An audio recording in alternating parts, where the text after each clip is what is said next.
Sports talk conversations with a good laugh mixed in. This is the Sports Talk with Thetford and Ashby podcast from Double T 97.3, presented by Cantex Roofing and Construction. I'm Mike Hebert, owner of Cantex Roofing and Construction. Every day is game day, and we'll get it right when it comes to your roofing, construction, windows, and mirrors. Call Cantex Roofing and Construction today. Together, we are one serving you. Lubbock Sports Medicine. What an awesome team of doctors that are here to take care of us, and people all around this region and area come to Lubbock. Just go to Lubbock Sports Medicine. You can go to lubbocksportsmed.com and check them out. The whole team is there. You can read their bios. They're all fellowship trained, pros at the business, specialists, and they can help you. And, of course, they take care of Texas Tech and our area athletes, and it's amazing what all they do. Great community supporters as well, Lubbock Sports Medicine. Tide Dry Cleaners, dry cleaning and laundry done differently. If you want to see how different, just go try them out. You'll say, this is really impressive how they do it. They send you a text. They sent me a birthday text. That was really nice of them. Yeah, with 10% off on my dry cleaning. Well, that's good. See there? They're thoughtful. And they're always calling to check on you, too, to see if everything's going okay. Are you going okay today? Lubbock Sports Station with Sports Talk with Thetford and Ashby on Double T 97.3. All-American Eatery out on the Toka Highway, Highway 87 at about 85th Street. If you're coming from Lubbock, go down to 98, swing underneath. Easy to get there. They're doing a remodel on the outside of that building. It's going to look really good. And part of it dressing is it up. They're doing a remodel right next to them inside. And she said they've got the shelves in and the counter in, and we're going to have All-American Suites here in about a month. Going to be great. And it's going to be great. Jennifer is a great cook, and she prepares these desserts every day that you can get right now at All-American Eatery. But just tremendous food, y'all. Abel and Jennifer, it's family-owned and operated, and daily they do specials. it right. I like a daily special. They have them every day. And then Senior Benefit Solutions, this is Laurie Kasler. And, I was looking through some Medicare stuff that they mail you all the time, and I started to read. I mean, the book, that the new Medicare is this, it's like almost an inch thick. Well, it's ridiculous. Right. If you get that book, here's what you need to do. Get that book, call Lori, set up an appointment, go down there, toss that book on her desk and say, what does that say? Explain that to me. Explain that to me, please. And she will do it. And she won't take for it. And then get her to throw the book in the trash. And she does it for free. Because you won't need that book if you've got Laurie Kasler. That's the truth. All right. And we do have a telephone number for her if you want to call her. Yeah. I can give it to you. All right. While you're looking that up, I'm going to welcome our guest, who is up in Kansas City. Are you in Kansas City for the World Cup, or do you just happen to be in Kansas City and they have the World Cup? The second one, the latter, yes. Good to talk to you guys. I'm in Kansas City recruiting, and it just so happens that the Dutch national team is training at the same facility that we are using for this event, so that's been pretty cool. A lot of security, though. Can't really get near them. Oh, is that right? Well, it's probably good. There's a lot of security. Who would have a problem with the Dutch? I'm going to go beat up a Dutch. Probably the Germans. Oh, or maybe the French. Good answer. Or the English. Okay. Yeah. Never mind. Give them their security. That's right. Okay. Tom, good to have you on here today. We appreciate it, and because you're our World Cup guy. You're the guy. Good to know. I know it. We're not paying you anything sure for it. We're going to be Greg Sands. No, he doesn't know anything about it. No. Well, I do. I know we looked phenomenally well. Unless Paraguay has just taken up soccer, then I think we look phenomenal. What was your take?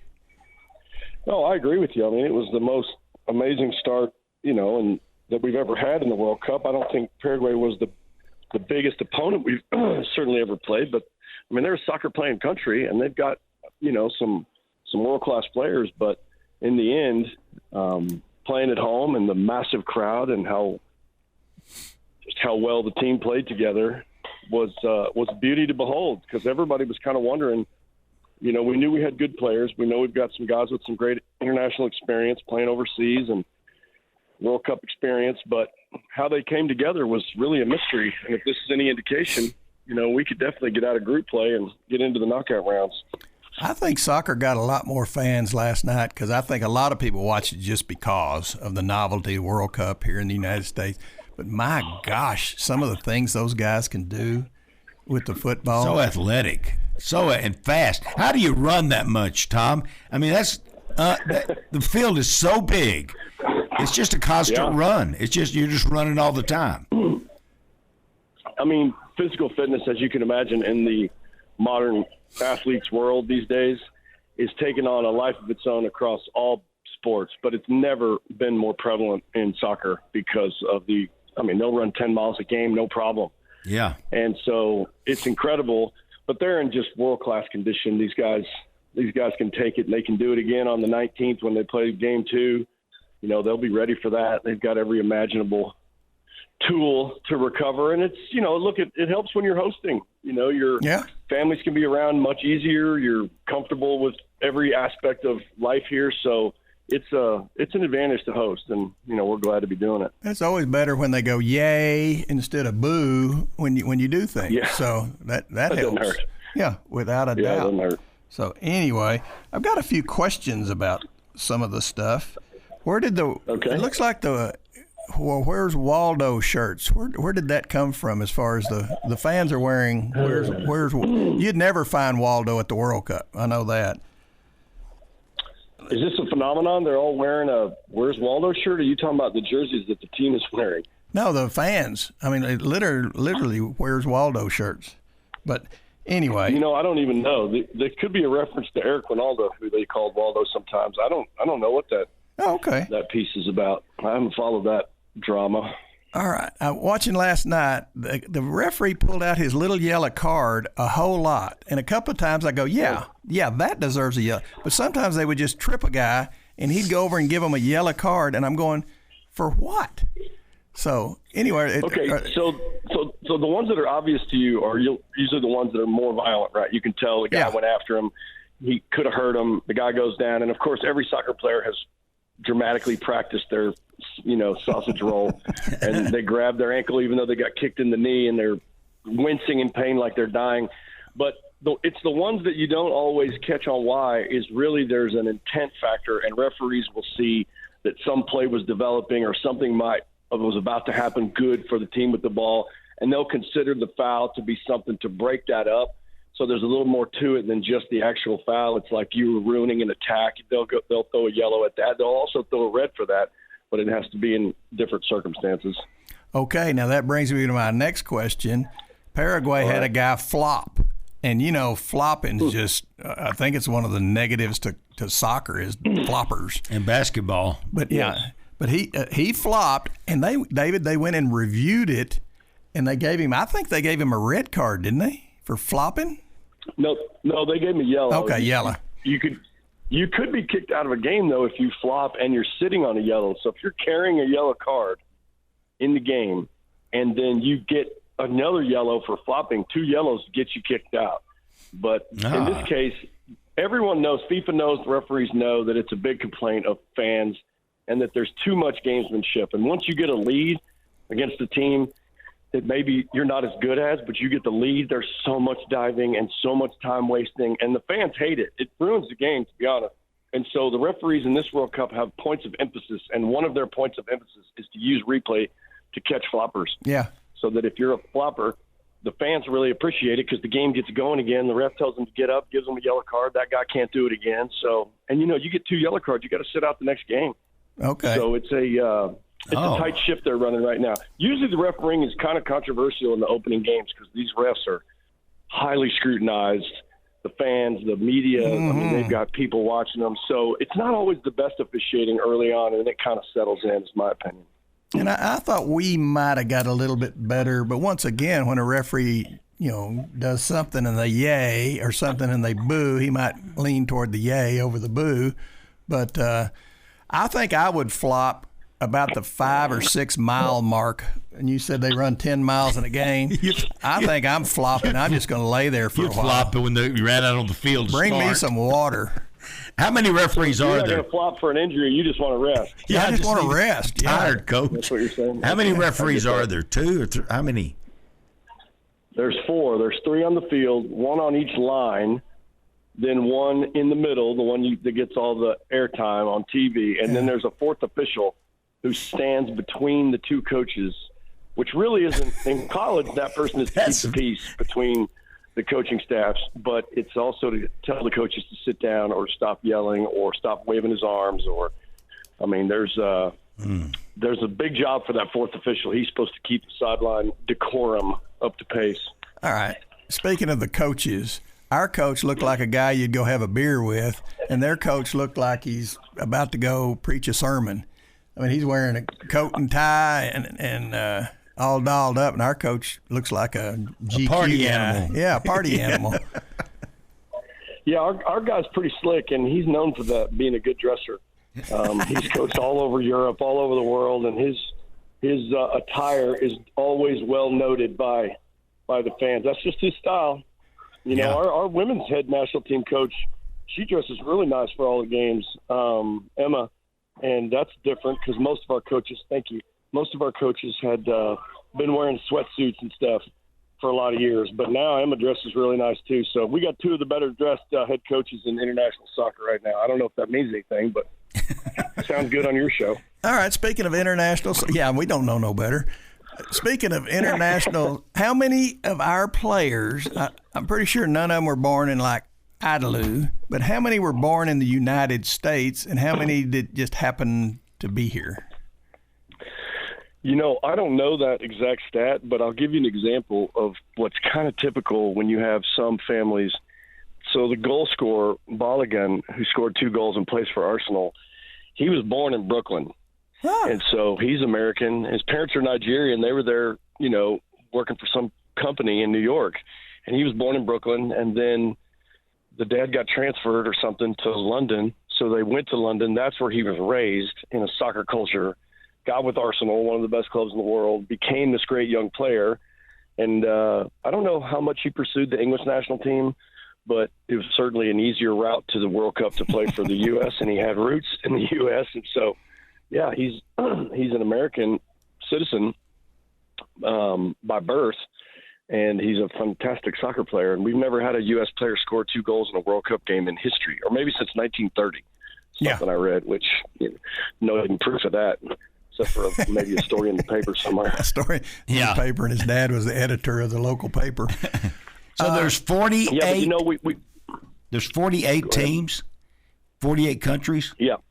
Mm-hmm. My gosh, I'd hate to put this together. And we're like ranked like 14th, aren't we? Give us some insight into who we should really be watching and who could and should win this thing. I think we came into the World Cup ranked 17th. Which was fair because when you look at the list above us, it was all teams that have a legitimate shot of going pretty far. I think the general consensus, guys, is Spain and France, England, Brazil, Germany. The Dutch are always good, so I'm not sure how far they'll go. I know they play some games in Dallas, and they have a massive following. Like, if you want to see a version of Orange that you can tolerate, you go to one of their games because the Dutch fans are fantastic. So, you know, those teams, and a lot of people are picking, and Portugal has a fantastic team this time around. Belgium usually is better than they are now. They're still in the top 15, but I don't think they're a threat to win it, although I guess they could.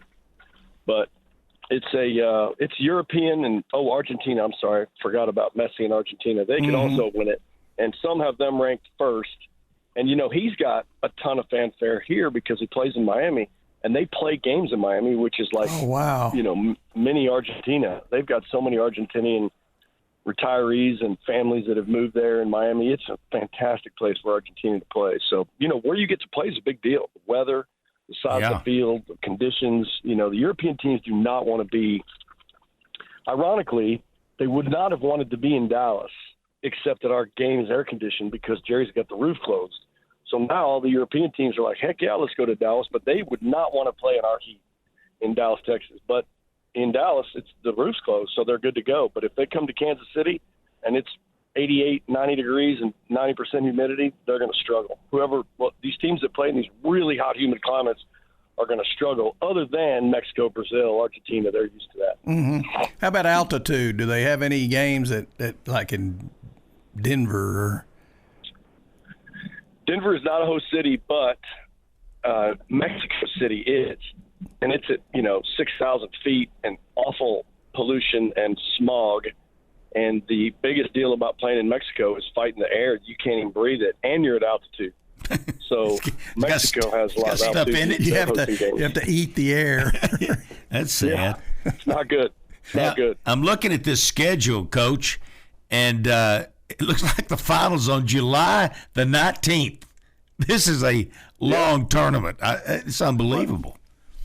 July the 19th.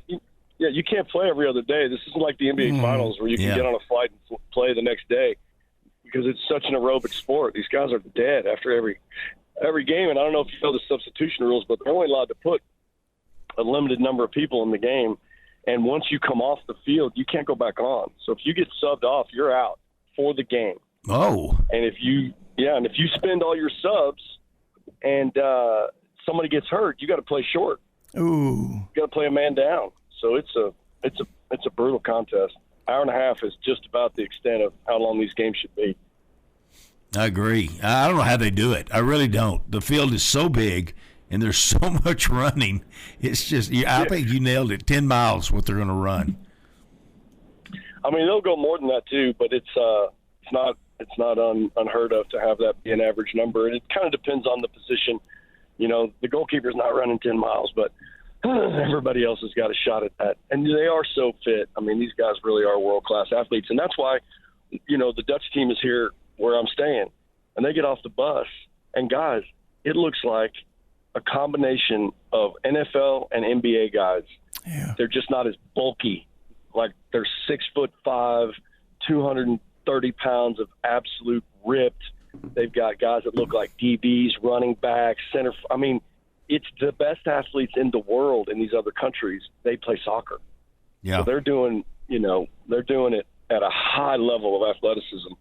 And the U.S. is starting to get there, but a lot of it is players that are born here and grow up overseas where the soccer culture is just bigger. Hey, Tom, back during your heyday as a soccer player, you were a great player. Yes, he was. How'd you look when you got off the bus, just like these guys? Unfortunately, I had that soccer haircut going on, that mullet. That we called it the short, long back then. It was cool, man. It was cool long.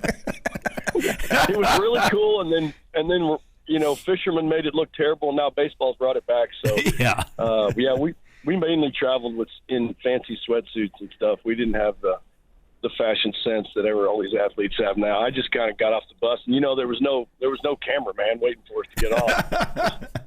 Get in the hotel. Let's go. Yep. All right. Well, I've got a couple of more questions, but I know you've got a life to live, so we're going to let you go. We're going to a break. Well, let's do this again. We will. Yeah. Well, what are you doing in 4 minutes? I don't know if I'll be to the airport in 4 minutes or not. Okay. Are you driving? No, I'm getting a ride. Hey, can you hang on? Sports talk conversations with a good laugh mixed in. This is the Sports Talk with Thetford and Ashby podcast from Double T 97.3, presented by Cantex Roofing and Construction. Bednar's and Associates, Daryl and Bunny Bednar's, they're the owners, and just awesome. Slayton, Texas, but they live here in Lubbock, and this business is out on 125th and Quaker Avenue. Beautiful office out there, and they can do any kind of insurance, and they will give you great counsel. I will tell you that. They'll find the best thing for you, that the coverage you need at the least expense, and that's what they do. They'll do you a great job. Family Stop owned in and see operated. them. Yep. Hard to beat that. The whole family's involved out there. Brittany, Blake, almost the whole family involved out at their location, Bednar's and Associates. Also, Plains Capital Bank, ride with the good guys at Plains Capital. Locations all over Lubbock. If you like going inside the bank, they've got them. I usually go in the Whisperwood one. They're on 4th Street, and love everybody. They do a great job. Lubbock's Sports Station with Sports Talk with Thetford and Ashby on Double T 97.3. Okay, talking about Plains Capital and all they do in the city, the Matadors, our soccer team, plays tonight at 7:30 at Plains Capital Park out there. So that's just another thing that Plains Capital, just over the years, a lot of years, been helping Lubbock. Yeah. Plains Capital Park, Lowry Field. If you wondered where Plains Capital Park is, that's the one. It's been around forever, but they're donating and helping. That's what they do. And one other one, keep talking, Gary, and tell us about RoofWise. Well, other than hard to say 3 times in a row, RoofWise is the wise choice in roofing. And like I say, I've worked with them. They've helped me. They'll help you. And let me tell you, if you think the insurance company's going to treat you fair, you might be right, but you might be wrong. And Edgar can make sure that they give you every penny that you deserve. He dug up another $5,000 for us and our roof. And I said, thank you, Edgar. Because he deals with them all the time. Yeah. Knows how to do it. That's right. Okay, we've got, I think, our head track coach, friend of the show. We do. Coach Wes Kittley. Coach, thank you for doing this. Yes, sir. It's pretty early here in Eugene, but I'm up and at 'em eating breakfast, so I'm good. Oh, is it 8:20 out there right now? Yes, it is. Well, Is it cold in the mornings? It's very nice in the mornings, and they're supposed to have one of their hottest days of the year or ever here. I think 97 today. Ever. oh, no. Are they?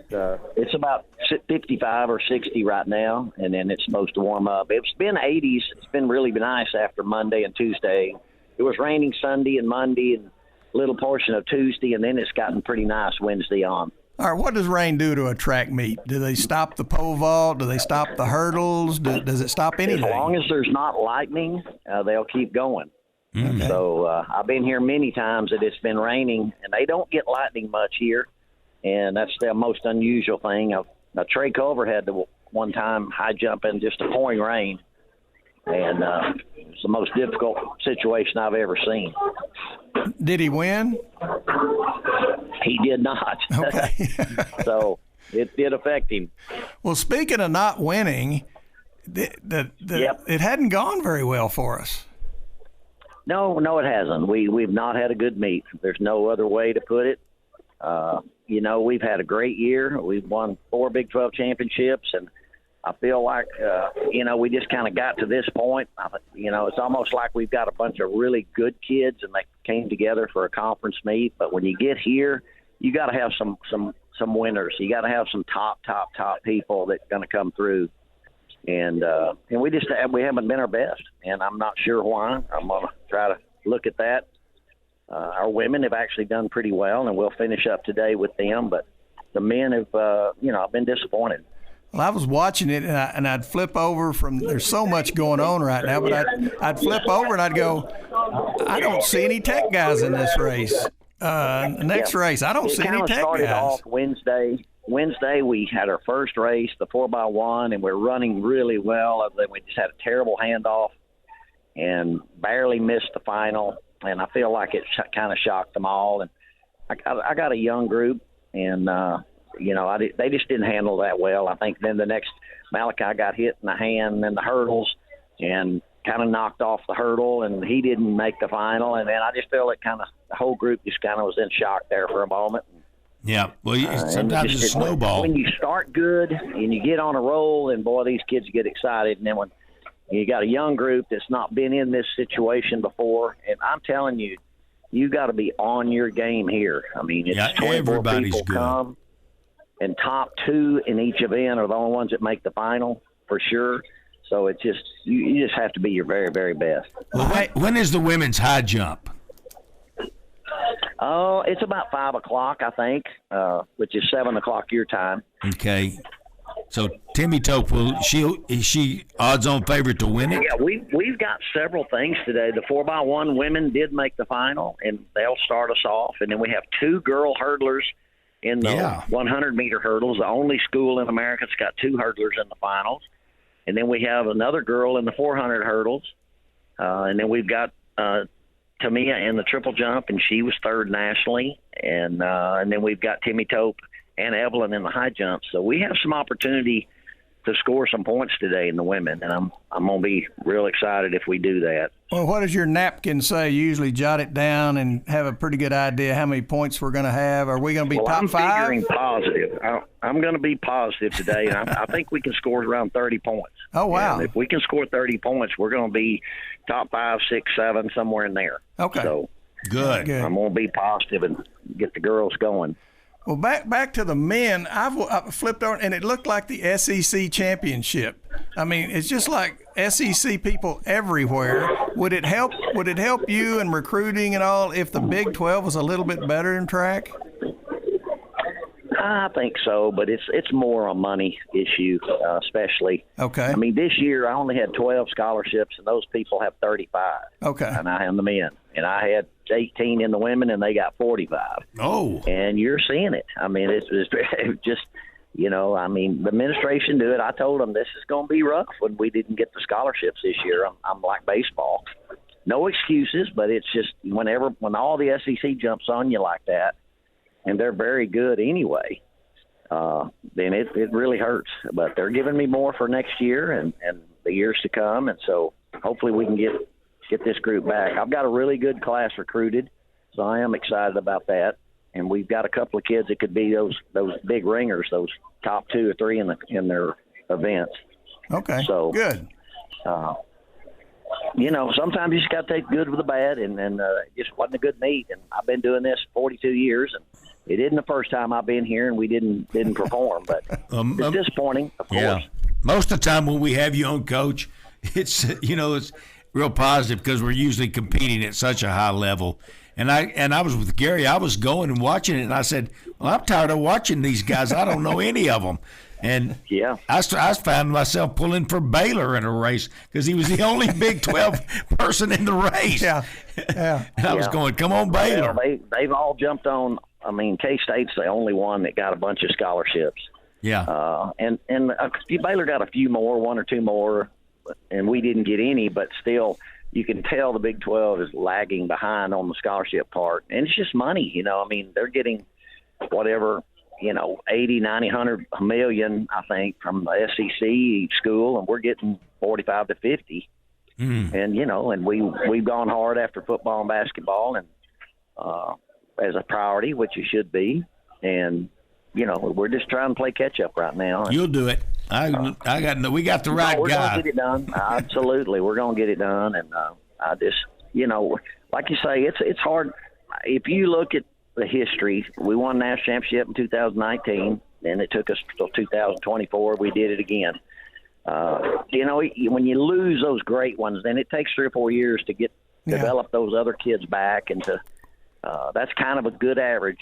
Gerald Myers told me this once, man, about every 4 years, what I expect you to do really good at. And people didn't understand that, but he understood it, that you just can't be national champion every year because you lose those good ones. Yeah. Yeah. And the good thing is you say we're young this year.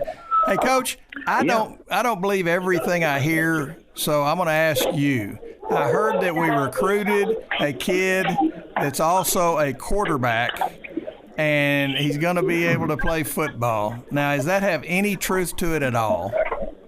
Well, have you ever heard of anything on Facebook or either on the news that says fake news? Yeah. Okay, that's why I asked you.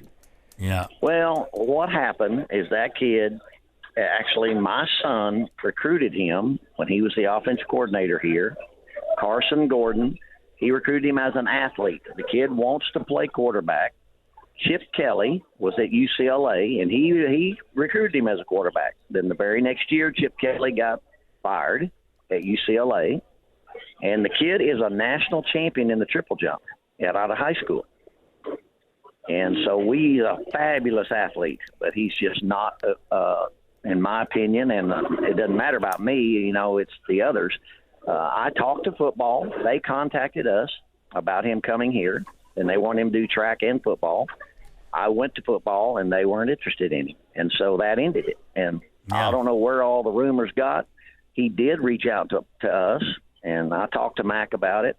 And, Mac said, hey, he's not going to be in our top 3 or 4. And so that ended it, you know. And so from then on, it's just been barrage that he's coming to Tech. We did offer him just track because he's superstar in triple jump, but he wants to play quarterback. Oh. So I think he's enrolled at a mid-major right now. Okay. Austin P. He's enrolled at Austin P. is what we were told. Okay. But he would have really helped you. But absolutely. He can't play quarterback. I don't blame the kid. To get a track kid that's going to play quarterback and it's going to be in the meeting rooms all the time and throwing to the receivers all the time, it's just not a good mix for me. Yeah. If he's a receiver or he was something like that can come out and run, but I mean, there's no quarterback going to have time to do track. It's just pretty but intensive. He's just a really fast, really good athlete that wants to play quarterback. And if he went to Austin P, nothing against them, but you notice no Power 4 school took him as a quarterback. And I think that's what that says something right all there. of our people are seeing. But I don't blame the kid if he wants to play quarterback. Go to Austin. There's a P. place you can play. No, I think he's hoping to kind of be a ward like go to Incarnate Word, like what Eric got. Yeah. And then the kid went to Washington State, and then he wound up, went to Miami. It's like, I think that's what he's hoping. All right, give us the kid's name again. What's his name? Carson Gordon. All right, we'll look for old Carson Gordon at Austin P. Okay. Yep. All right, Coach. Have a better day today. We're going to get after them. I think the women are going to have a good day. Good. That's exciting that you got that going on. And anyway, we're proud of you. You always do great. Starts at what time, Coach? Well, what time does it start today? We start at 5 o'clock or the 4x1. Okay. And so that'll be at 7 o'clock you 7 guys o'clock. time. Yeah. Yep. 5:02 is when we go. If everything's on TV, so it's 5:02. Okay, good. And the high jump's at 4:30, so it'll kind of be going at the same time. And the triple jump at 5:10, it's going at the same time. So we got in a hurry. We're going to know how well we do. Yeah, there you go. Good. Get it over with. It'd be Absolutely. good. All right, Coach. Coach, you're awesome, buddy. We thank you for your time. Appreciate you guys. You betcha. See ya. Good luck. All right. Wes Kittley, everybody. The legendary. He's already legendary. He's been legendary for a while. As bad as they did yesterday, it'd been real easy for him to say, guys, I've got a meeting. I'm not going to be able can't be on in the morning. But he knows that there's better days ahead and certainly better days behind us and better days ahead of us. But yesterday wasn't one of those good days at all. I was just like, I was like you, Gary. I was watching and I'd go, well, I just assumed that the track people said we're not going to run against Tech, so they didn't let any of our people into the event. I did say that to people around me. I said, "Here's the deal: Georgia and Nebraska, who's saying they're not going to play us, we're there. They need to bring their kids home, get them out of there. Yeah, don't run against Tech." Yeah, as it turns out, they didn't have to. But they shouldn't even be there. We might get some of that on them. Hang on, they're so high and mighty. Sometimes I get home and I see that Scott has sent on my private text, but here he's got a text here. Okay, he says, how about this? Maybe Josh Young and Davis Martin as possible American League All-Star Game starters. Also see where Caleb Killian is the new Giants closer.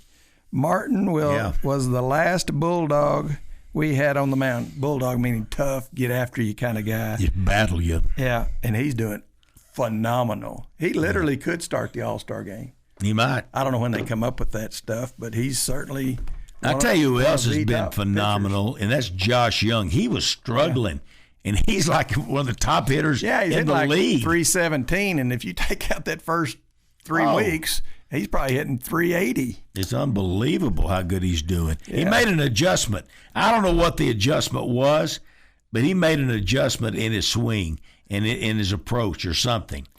Yeah, and there's just times that you just see the ball better. I mean, I if you knew what it was, you could tell everybody and everybody would do it. But there's days you go out there and you're hitting volleyballs. They're just throwing it up there. And then there's days that it's like a little BB and you're going. So and now Seager's. So he's seeing it. Seager's playing. He's like getting in the 180s or something. Corey Seager. He's seeing little BBs and Josh is seeing volleyballs. So anyway, hey, ain't got any texts? Big B? Yeah, we do. I'll read some of these off here. Got to find where we left off. Okay. Last time. Let's see. All right, here we go. It will be Tech's public relations nightmare this season unless the story changes. There is no I in team. Sorsby will address the public before the season. Yeah. I think he'll talk. Yeah. Yeah. I think this is absolutely the worst it's going to be right now, or maybe yesterday or the day before was the Now worst. we'll be the villain everywhere we go, and they're going to love booing us, and there's going to be signs, and we're going to get to feel like UT. Yeah, Notre Dame. Well, they just, they're going to be brutal to us. Of course, it's already pretty brutal anyway. We're not really that nice to people when they come here. Have you noticed? Yeah. We're booing them. Anyway. Another text says, "Happy birthday, Gary." Thank you. It was Wednesday, I think, and I don't take them near as for granted as I used to. This is my first birthday, knowing that my brother and sister will never have another birthday. So that changes it, doesn't it? Yeah, I'm not gonna take them for granted anymore. I'm gonna appreciate every one of them. So I'm ready for my next one. You're already moving toward it. Working toward my next one. Yep. Well, that's what you got to do.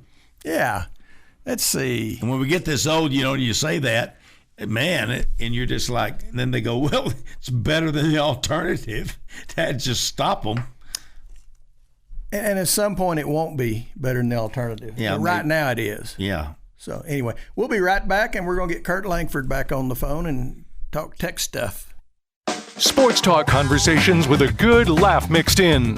This is the Sports Talk with Thetford and Ashby podcast from Double T 97.3, presented by Cantex Roofing and Construction. Hey, Tom's Tree Place. It's that time of the year. In fact, we hadn't had any rain, so everybody was kind of bummed out that it wasn't a good time to be planting or doing things. But now we have had the rain, and everything's greening up, and you need to get to Tom's Tree Place. They can help you with everything, from what fertilizers to use and everything that goes with it. And if you're having some issues with some of your trees or your bushes around, then and just take a picture of it and show it to them. They can tell you what it needs. Go see them at Tom's Tree Place. The Scarborough family, 70-plus years in this business at that location. It is iconic for Lubbock, Texas. Tom's Tree Place. Golf USA, 67th and Indiana Avenue is where you'll find Stacy Nix and the crew. Everything golf that you could think of, they've got it. Now, they don't have the driving carts, but they got the push carts, the motorized ones. They've got it all. Repair shop, everything. 67th in Indiana. We now return to Sports Talk with Thetford and Ashby on Double T 97.3. McGavick Nissan and Infinity of Lubbock, they're out there at Milwaukee Avenue and Spur 327. In fact, the Infinity dealership faces Spur 327, just a little short of Milwaukee. And then the Nissan facility is at 66th in Milwaukee.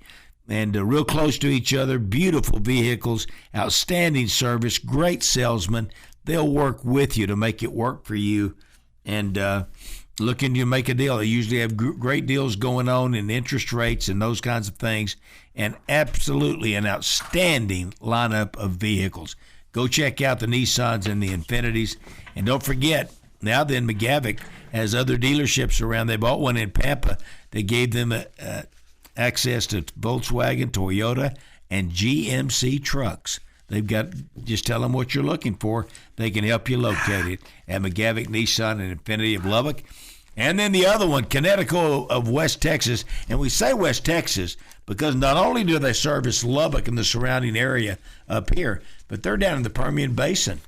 And we are too. Yeah, Joe Vincent got him one from Connecticut of West Texas.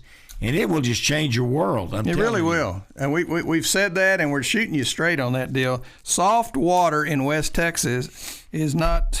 Get all the chemicals out of it. Yeah. It doesn't come easy around West Texas, but it comes easy if you call our friends at Connecticut. You would not go in the shower and pour chemicals all over yourself. That's what you do. And Lubbock's trying to keep the water safe. That's what they're doing. And so they want the water to be safe, but you can take them out at the source at your house and you'll be safe, and you'll love it. And you'll be safe. We're trying to save your life here. Yeah, and you'll love the feel of it and everything else. All righty. We're going to call Curt right now. Go ahead and read one while you're calling him, and we'll talk about it while you're calling him. I'll read a text first and let y'all discuss, then I'll call. That's a good idea. You should have thought of that, Gary, you dummy. Good idea. Okay. All righty, let's do this one. Okay. Wonder how many people have been kicked out of Tech that can now claim addiction and mental health that can sue the school for not backing them up. Oh, I don't think school has to back you up. No, there would be no need to do that. Yeah, but I'll say none.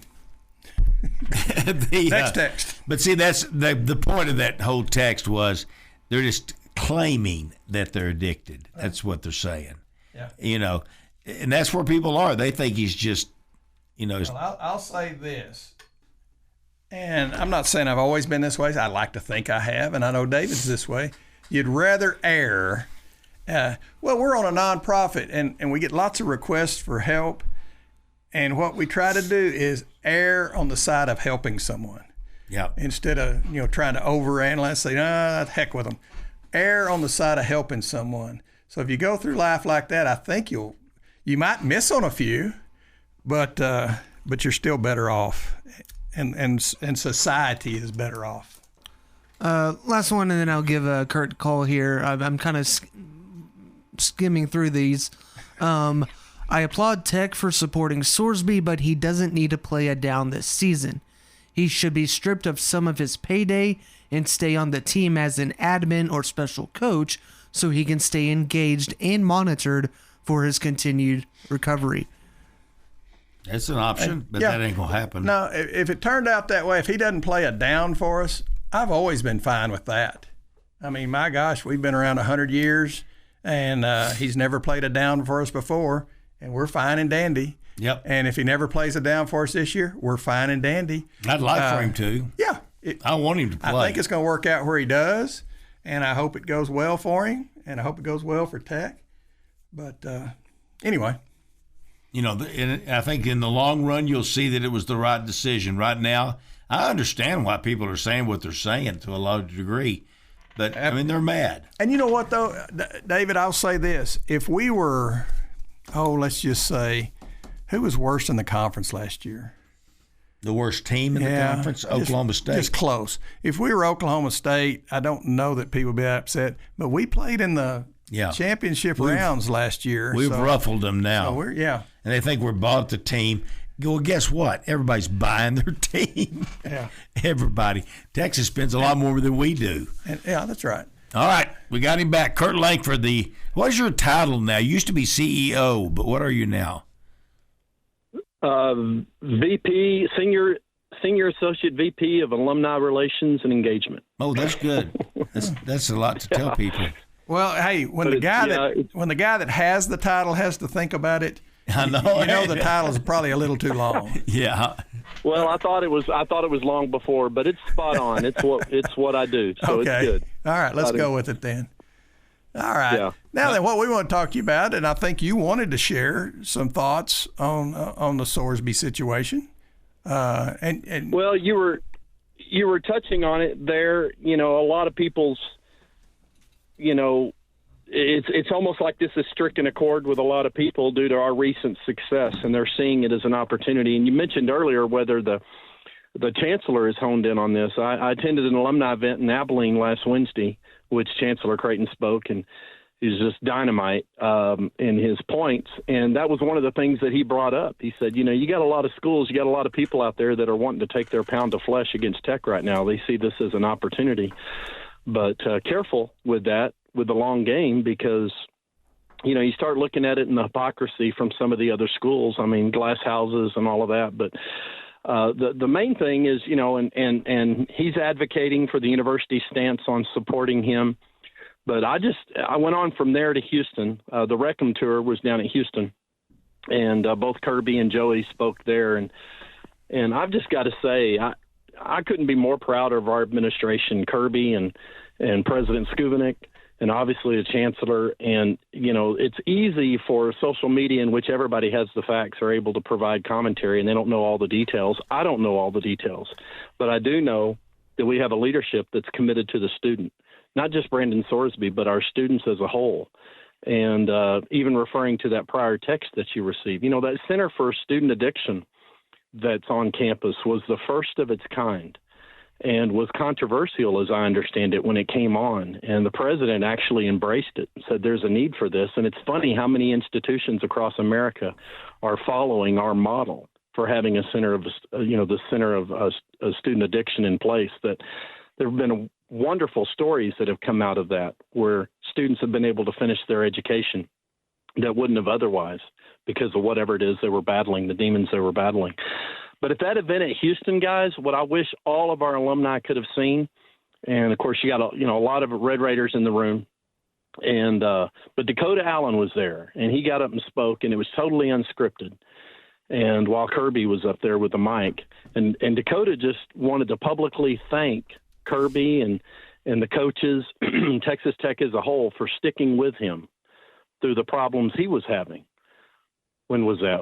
2 years ago, whenever that was. And he said, if y'all hadn't have stuck with me, no telling where my life would be right now.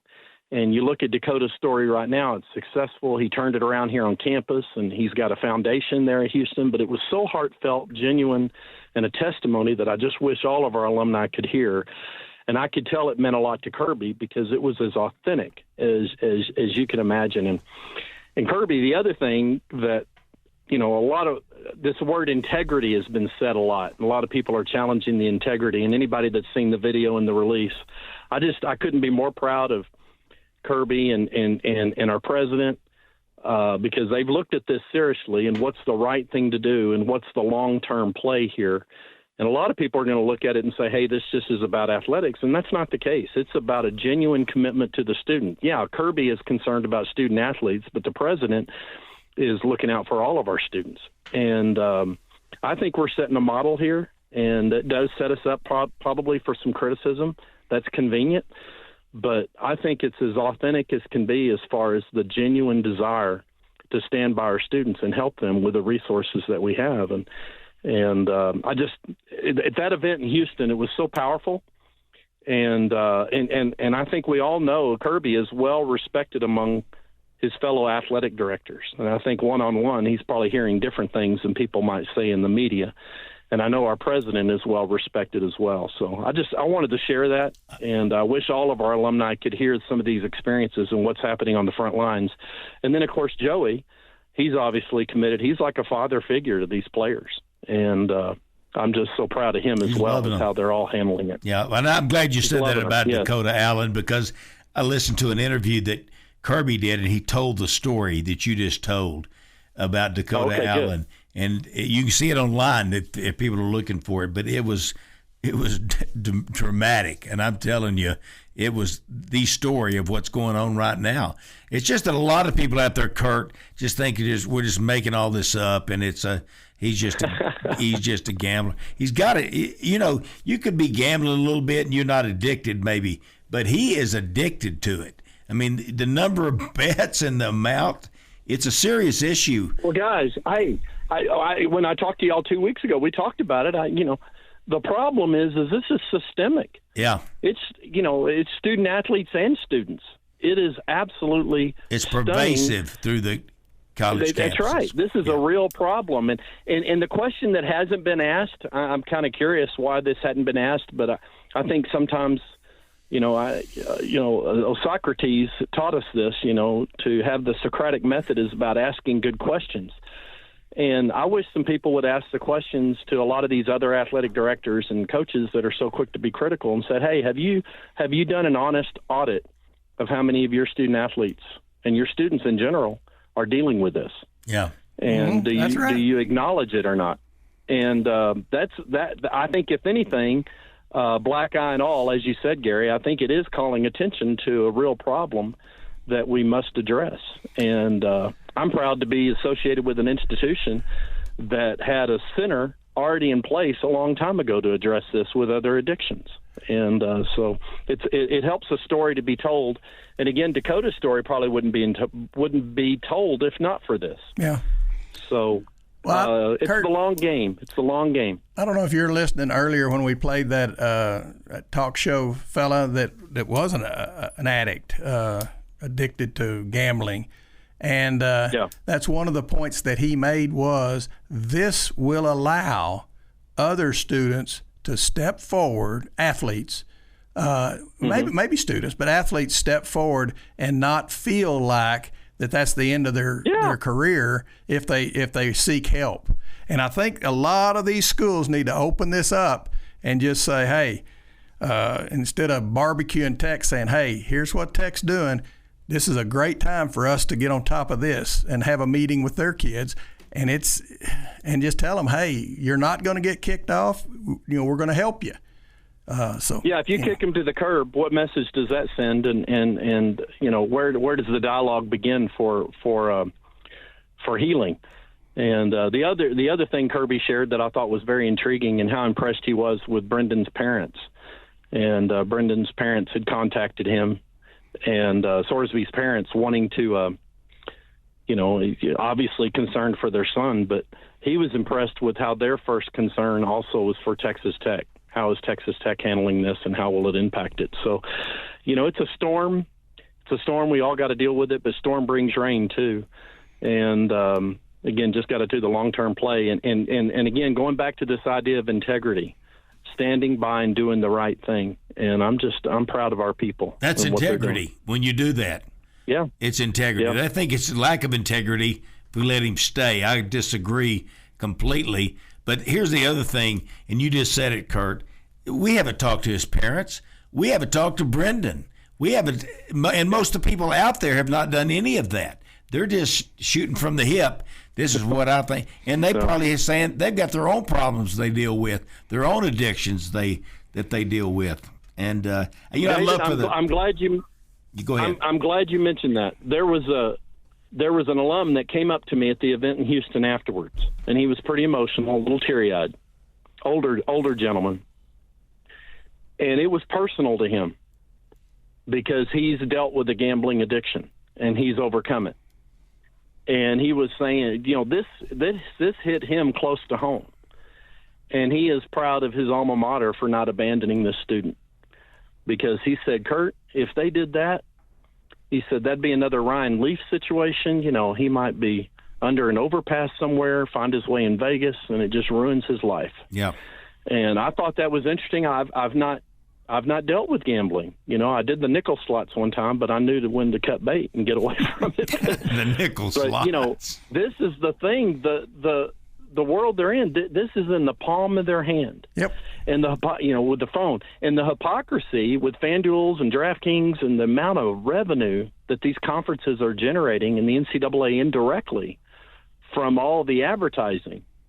You can't have your foot in both camps. Yeah, I would say. I think. Yeah, I agree 100%. Get your own act together. Do away with that if it's that big of a deal.